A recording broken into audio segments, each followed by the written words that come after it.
Hi viewers, welcome to our channel. ప్రస్తుతం మనతో పాటు సీనియర్ జర్నలిస్ట్ భరద్వాజ్ గారు ఉన్నారు. వారితో ఒకసారి మాట్లాడదాం. సార్ నమస్కారం. నమస్తే.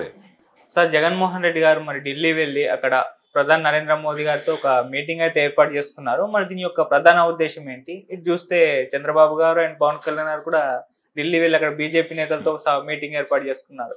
ఏంటి మొత్తం ఏపీ ఎలక్షన్స్ హడావిడ్లు మొత్తం అందరు ఢిల్లీలోనే ఉన్నారు. అంటే బీజేపీతో ఎవరు పొత్తు పెట్టుకోవాలి అనేది వ్యవహారం. ఓకే. దాదాపుగా తెలుగుదేశం పార్టీ అంటే మొన్న చంద్రబాబు పవన్ కళ్యాణ్ వీళ్ళు వెళ్ళి కలిసినప్పుడు వీళ్ళు మోడీని కలవలేదు, అమిత్ షాని కలిశారు. అవును. అయితే ఈయన జగన్మోహన్ రెడ్డి నేరుగా ప్రధానినే కలిసి దాదాపు గంటన్నర సేపు మాట్లాడాడు.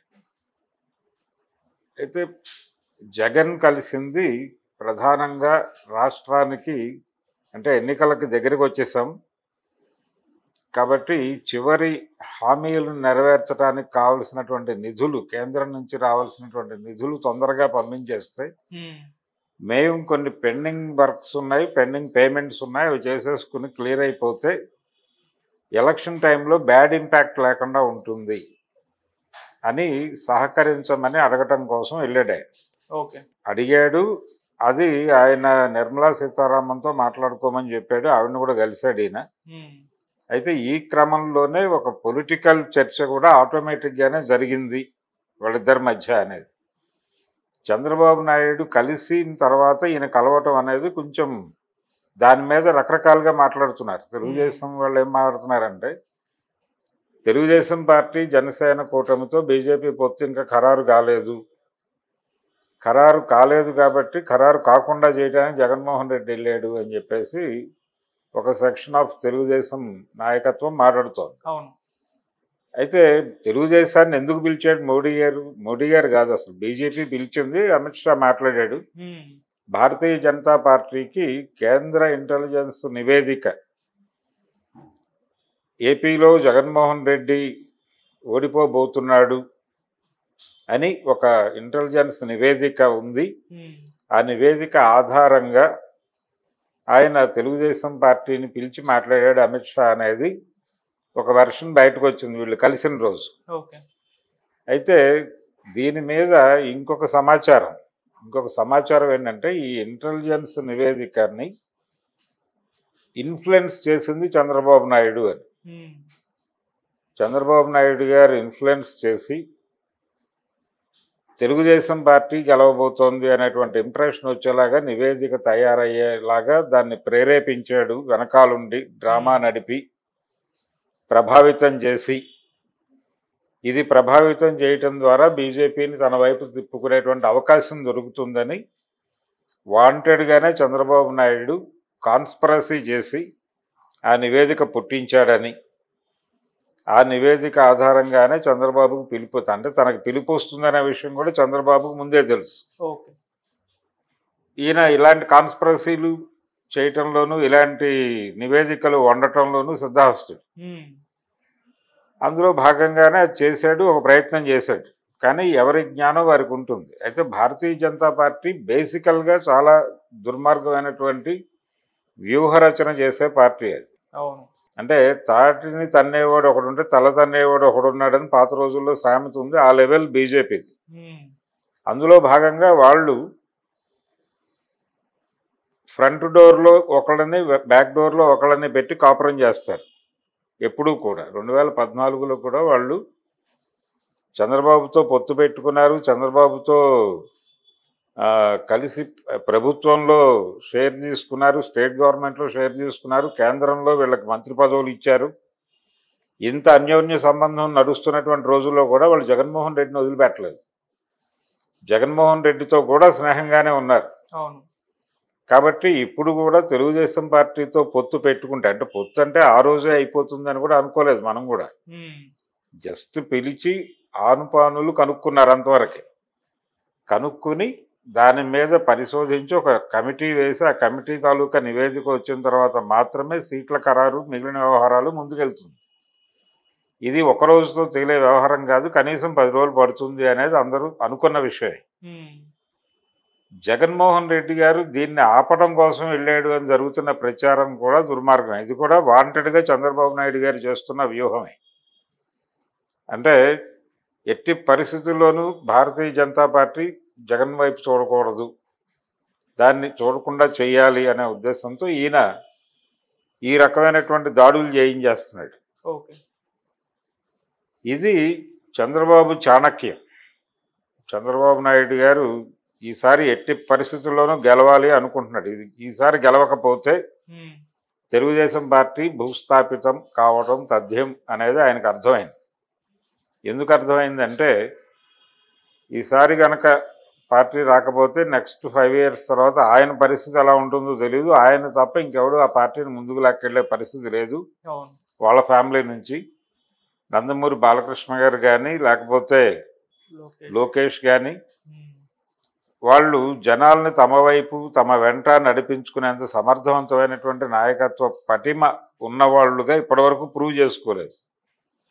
చంద్రబాబు నాయుడు అరెస్ట్ అయిన సందర్భంలో ఆ పార్టీ అనుభవించినటువంటి క్రైసిస్ మనం చూసాం స్వయంగా. రెండోది కుటుంబ పార్టీ. అది కుటుంబ పార్టీ అయ్యేసరికి ఏదైనా కుటుంబ పార్టీ, జగన్మోహన్ రెడ్డి గారిది కుటుంబ పార్టీనే, అది కుటుంబ పార్టీనే. ఎనీ ప్రాంతీయ పార్టీకి ఆ లిమిటేషన్స్ ఉంటాయి. కాబట్టి ఒకవేళ చంద్రబాబు నాయుడు అరెస్ట్ అయినప్పుడు కూడా వాళ్ళు వాంటెడ్గానే సెకండరీ లీడర్షిప్ను ఫ్రంట్ ఫుట్లో ఆడనివ్వాల. భార్యని కోడల్ని దింపి ఆడిచ్చారు తప్ప, వాళ్ళకి అసలు గేమ్ తెలియదు, వాళ్ళని పట్టుకొచ్చి బలవంతంగా ఆడిచ్చారు తప్ప సెకండరీ లీడర్షిప్కి ప్రోగ్రామ్ ఇచ్చి వాళ్ళని ముందుకు నడిపించాల. ఇప్పుడు రామారావు గారు ఆ రోజుల్లో నాదెండ్ల భాస్కరరావు వెన్నుపోటు జరిగినప్పుడు ఆయన కుటుంబాన్ని తీసుకొచ్చి రోడ్డు మీద పెట్టాల. ఆయన సెకండరీ లీడర్షిప్కి స్వేచ్ఛనిచ్చాడు, మీరు చెలరేగిపోండి అని.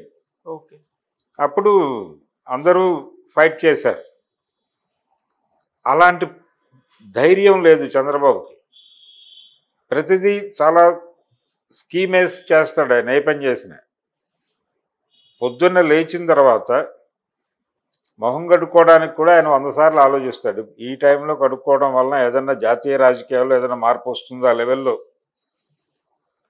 మనం బ్రేక్ఫాస్ట్ ఇడ్లీ తింటే ఏం జరుగుతుంది ప్రపంచంలో, ఈ లెవెల్లో ఆలోచించగలిగినటువంటి మనిషి ఆయన. అందుకని ప్రతిదీ లెక్క కౌంట్ ఉంటుంది. ఆ లెక్క దాటి యువతలకి రాడు ఆయన.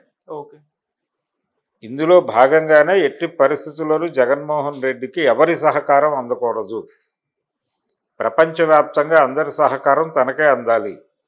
ఇందుకోసం ఏం చేయడానికైనా సిద్ధమైన. అందుకనే ఆ కేంద్ర ఇంటెలిజెన్స్ నివేదిక ఆధారంగా కేంద్ర ప్రభుత్వాన్ని నడుపుతున్నటువంటి పార్టీ ఒక నిర్ణయం తీసుకుంటుంది కాబట్టి అక్కడ ఇన్ఫ్లుయెన్స్ చేశాడు ఆయన. దానికి రకరకాల వ్యక్తుల సహకారం తీసుకుని దాన్ని కుక్ చేసి దాని నుంచి ఇన్ఫ్లుయెన్స్ అయ్యి బీజేపీ తనని పిలిస్తే వెళ్ళి మాట్లాడి పొత్తు పెట్టుకోవాలనుకున్నాడు. ఎంత ఎక్స్ట్రీమ్కి వెళ్ళాడంటే చంద్రబాబు నాయుడు బీజేపీతో పొత్తు పెట్టుకోవడానికి అవసరమైతే ప్రపంచ స్థాయి నాయకులు అమెరికా ప్రెసిడెంట్తో కూడా మాట్లాడి ఇన్ఫ్లుయెన్స్ చేయించే లెవెల్ దాకా ఆలోచన చేసాడు. అంటే ప్రపంచంలో ఏ ఒక్క పార్టీ కూడా, అంటే ఒక ఆంధ్రప్రదేశ్లోనో భారతదేశంలోనో కాదు, ప్రపంచవ్యాప్తంగానే జగన్మోహన్ రెడ్డికి ఆదరణ ఉండకూడదు అనే లెవెల్లో ఆలోచిస్తాడు ఆయన. అందుకని అంత కష్టపడి వెళ్ళి ఆయన్ని కలిసి వచ్చాడు. కానీ వాళ్ళ జ్ఞానం వాళ్ళకి ఉంటుంది. చంద్రబాబు నాయుడు ఇంత హడావిడి పడి, అంటే పిలవగానే టక్మని హాజరయ్యారు, అక్కడ ప్రత్యక్షమైనట్టే. అసలు ఆ పిలుపుని రప్పించుకోవటం కూడా ఆయన స్కీము అనేది వాళ్ళకి అర్థమైంది. అర్థమయ్యి జగన్మోహన్ రెడ్డితో కూడా మాట్లాడారు, ఏంటి అసలు పరిస్థితి అని. ఈయన నివేదిక ఈయన చెప్పుకున్నాడు, ఇది పరిస్థితి. వాళ్ళు స్వయంగా ఎవరిని నో అంటలేదు, చంద్రబాబు కూడా నో చెప్పలేదు, పాజిటివ్గానే స్పందించారు. ఇప్పుడు వీళ్ళు ఇంకా ఫైనల్ కాలేదని మారుతున్నారు, కానీ గోరంట్ల బుచ్చయ్య చౌదరి వీళ్ళు ఫైనల్ చేయదు బీజేపీ, అలా ఉంచుతుందంటే హోల్డ్ చేస్తారు. చంద్రబాబుతోనూ ప్రేమ నడుస్తుంది, జగన్మోహన్ రెడ్డితోనూ ప్రేమ నడుస్తుంది, వాళ్ళు ఎవరిని కాదంటారు. వాళ్ళకి ఒక జ్ఞానం వచ్చి అనిపిస్తే తప్ప వీళ్ళతో వెళ్తున్నాం మనం, వీళ్ళతో కటీఫ్ అని అనరు. ఒకవేళ వాళ్ళతో వెళ్ళాలని నిర్ణయించుకున్న వీళ్ళతో కటీఫ్ చెప్పరు. చంద్రబాబుతో వెళ్తే ప్రయోజనం ఉంటుంది అనుకుంటే, నిజానికి టీడీపీలో ఒక సెక్షన్కి భయం ఉంది బీజేపీతో కలిసి వెళ్ళటానికి. బీజేపీ కంటే కూడా తెలుగుదేశం పార్టీ థింక్ ట్యాంక్ ఉందొకటి. అది ఆంధ్రజ్యోతి రాధాకృష్ణ కావచ్చు, ఈనాడు రామోజీరావు గారు కావచ్చు, వీళ్ళు బీజేపీతో కలిసి వెళ్ళటానికి కొంచెం ఇబ్బందికరంగా ఉంటుందేమో. అంటే జగన్మోహన్ రెడ్డి ఏ ఓట్లయితే కన్సాలిడేట్ చేసుకున్నాడో, ఏ ఓట్ల మీద ధీమాతో ఆయన చెలరేగిపోతున్నాడో, ఆ ఓట్లలో మన వైపు లాక్కోవడానికి అవకాశం ఉండదు. ఆ ఓట్లలో నుంచి ఎందుకు ఉండదు అంటే బీజేపీ వ్యతిరేక ఓటు అది. దళితులు, మైనారిటీలు ఈ ఓట్లు టోటల్గా జగన్మోహన్ రెడ్డి వైపు టర్న్ అయిపోతాయి వీళ్ళు కనుక బీజేపీతో పెట్టుకుంటే. కాబట్టి ఆ ఏరియా ఓట్లు మనకు రావు, కోల్పోతాం. లెఫ్ట్తో పెట్టుకుంటే టైఅప్ కొంత అటు నుంచి లాక్కొచ్చే అవకాశం ఉంది. అందుకని లెఫ్ట్తో పెట్టుకుంటే బెటరు బీజేపీతో వెళ్ళడం కన్నా అనేది తెలుగుదేశం థింక్ ట్యాంక్ ఆలోచన. కానీ ఈయన ప్లాన్ ఏంటంటే కేంద్ర ప్రభుత్వంతో మంచిగా ఉంటాయి. ఇప్పుడు ఎలాగూ రేపు రాబోయేది మోడీ రాజ్యం అనే విషయం అర్థమైపోతుంది. ప్రస్తుతానికి ఉన్నటువంటి పరిస్థితుల్లో బీజేపీ లీడ్లో ఉంది, కాంగ్రెస్ వెనకబడి ఉంది. అయితే కాంగ్రెస్ పెరుగుతుంది, పెరగటం తథ్యం, కానీ అధికారంలోకి వచ్చేంత పరిస్థితి లేదు. కాబట్టి బీజేపీతో ట్రావెల్ అవ్వాలనేది ఒక ఆలోచన. చంద్రబాబు నాయుడు ఎంత దారుణంగా స్కీమ్ చేస్తున్నాడంటే, బీజేపీతో పొత్తు వ్యవహారాలు నడుపుతూ వాళ్ళ దృష్టిని ఆకట్టుకోవటానికి కేంద్ర ఇంటెలిజెన్స్ నివేదికని కూడా ట్యాంపర్ చేసి ఈ ప్రయత్నం చేస్తూనే రెండో వైపు కాంగ్రెస్ పార్టీతో కూడా సానుకూలంగా ఉన్నాడు ఆయన. బీజేపీ, కాంగ్రెస్ ఈ రెండు జాతీయ స్థాయిలో పోటీ పడుతున్నాయి. చంద్రబాబు నాయుడు ఈ రెండు పార్టీలతోనూ కలిసి పొత్తు పెట్టుకుంటున్నాడు. ఇది చాలా విచిత్రమైన విషయం.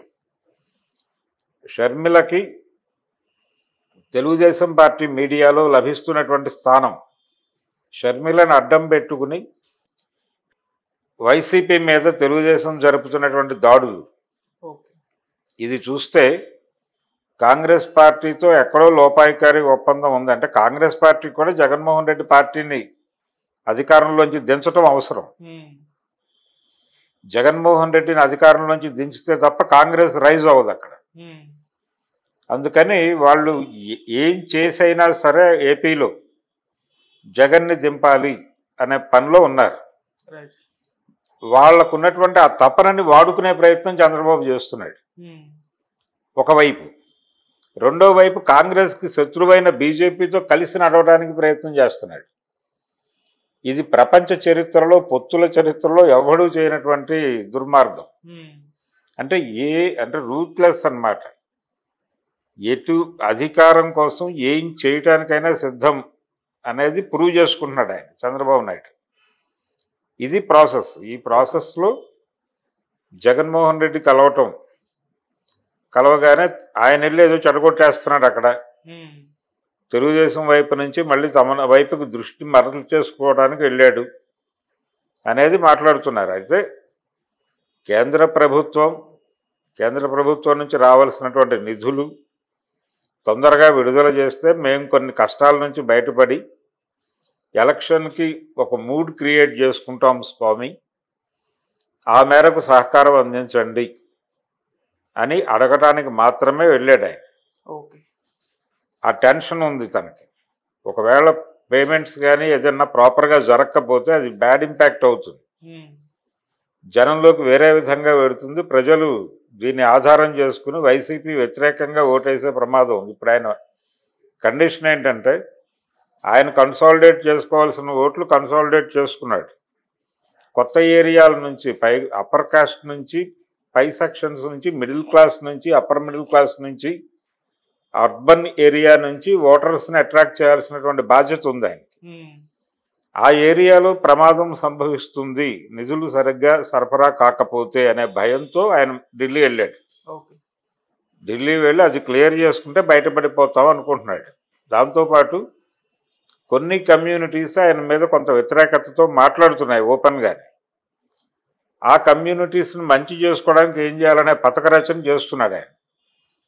అంతే తప్ప చంద్రబాబు లాగా ఊళ్ళో అందరితోనూ పొత్తు పెట్టుకుని ఏదో చేయాలనే ప్రయత్నం చేయట్లే. తన కాళ్ళ మీద తాను ఎంతవరకు నిలబడగలడు, ఎంతవరకు యుద్ధం చేయగలడు, ఏ ఏ శక్తుల్ని సమకూర్చుకుంటే యుద్ధం సమర్థవంతంగా చేయగలడు, అది మాత్రమే జగన్మోహన్ రెడ్డి చేస్తున్నాడు. చంద్రబాబు నాయుడు ఊళ్ళో అందరినీ తన వెనకాలకు మొబలైజ్ చేసే పని చేస్తున్నాడు. ఎంతమంది మొబలైజ్ అయినా కానీ ఓటర్ ఎవడి వైపు ఉంటాడు, ఓటరే అంతిమ నిర్ణేత ఓటర్ కాబట్టి ఓటర్ని పట్టుకోవడానికి ఏం చేయాలో అది ఒక్కడే చేస్తున్నాడు ఆయన. ఈయన అది తప్ప ప్రపంచంలో అందరినీ కలుపుతున్నాడు. ఈయన మహాకూటమి అని పెట్టాడు గతంలో, కాంగ్రెస్ పార్టీతో సహా అందరినీ కూడేసి ఒక కూటమి పెట్టి నానా హడావిడి చేసినటువంటి చరిత్ర ఉంది ఆయనకి. ఏది రాష్ట్ర విభజన తర్వాత, రాష్ట్ర విభజన కంటే ముందు కూడా ఇలాంటి ప్రయోగం ఒకటి చేశాడు ఆయన 2009 ఎన్నికల్లో వైఎస్ రాజశేఖర రెడ్డిని ఎదుర్కోవటానికి. నిజానికి అది విజయవంతం అయి ఉండేది కూడా. కాకపోతే చిరంజీవి ప్రజారాజ్యం పార్టీ పెట్టి ఆ ప్రోగ్రాంకి గండి కొట్టాడు. ప్రజారాజ్యం పార్టీ లేకపోతే వైఎస్ రాజశేఖర రెడ్డి రెండోసారి ముఖ్యమంత్రి అయ్యేవాడా అనేది అనుమానమే. అంటే బొటాబొటీ మెజారిటీతో గెలిచాడు ఆయన సెకండ్ టైం. ఆ గెలుపుకి చిరంజీవి పార్టీ పెట్టడం అనేది కొంత సహకారం అందించింది. ఆ ఎన్నికలో కూడా దాదాపుగా అన్ని పార్టీలతోనూ పొత్తు పెట్టేసుకున్నాడు ఆయన చంద్రబాబు. అది ఒకటి ఉంది ఆయన బుర్రలో ఇంప్రెషన్. ఒంటరిగా ఏ ఒక్క ఎన్నికలోనూ పోటీ చేయలేదు తెలుగుదేశం పార్టీ చంద్రబాబు చేతిలోకి వచ్చాక. రామారావు గారి చేతుల్లో ఉన్నప్పుడు కూడా ఆయన మొదటి ఎన్నిక నుంచి పొత్తుల మీదే వెళ్ళేవాడు. మొదటి ఎన్నికలో ఓపెన్గానే అనౌన్స్ చేశాడు ఆయన. అయితే లెఫ్ట్ ఆ టైంకి రాలేదు ఇంకా రామారావు గారి ఫోల్డ్లోకి. సంజయ్ విచార్ మంచి వచ్చింది, వాళ్ళకి 5 సీట్లు ఇచ్చాడు, 5 సీట్లు గెలిచారు. వాళ్ళ జీవితంలో ఆంధ్రప్రదేశ్లో గెలిచింది ఆ ఒక్కసారి. ఇలా పొత్తు లేకుండా తెలుగుదేశం పార్టీ రామారావు గారి రోజుల్లో కానీ చంద్రబాబు రోజుల్లో కానీ ఎప్పుడూ వెళ్ళలేదు. చంద్రబాబు చాలా క్రూడ్గా వెళ్తాడు పొత్తులో. రామారావు గారు కొంత ఎథిక్స్ పాటించేవాడు. ఇతనికి అటువంటిదేం లేదు, మొహమాటం లేదు. ఎవరితోనైనా నువ్వు గెలుస్తావు, నువ్వు ముఖ్యమంత్రి కావాలంటే ఫలానా వాళ్ళ ఆశీర్వాదం కావాలంటే నిర్మోహమాటంగా వెళ్ళిపోయి వాళ్ళని కలుస్తాడు. కలిసి వాళ్ళకు దండం పెట్టేసి ఏం చేయమంటే అది చేయడానికి సిద్ధపడిపోతాడు, ఏ హామీ ఇవ్వటానికైనా సిద్ధపడిపోతాడు. అందుకని చంద్రబాబు నాయుడు నడుపుతున్నాడు చక్రం ఢిల్లీలో, జగన్మోహన్ రెడ్డి కాదు. కేంద్ర ఇంటెలిజెన్స్ నివేదికను ట్యాంపర్ చేయటం దగ్గర నుంచి మొదలు పెడితే ఢిల్లీ నుంచి ఏపీ రాజకీయాల మీద ఢిల్లీ ఎక్కువ కాన్సన్ట్రేట్ చేయటము, ఢిల్లీలో ఏపీ రాజకీయాలు అధికంగా కనిపించటము, ఈ మొత్తం వ్యవహారం వెనక చంద్రబాబు నాయుడు మాత్రమే ఉన్నాడు. Thank you so much.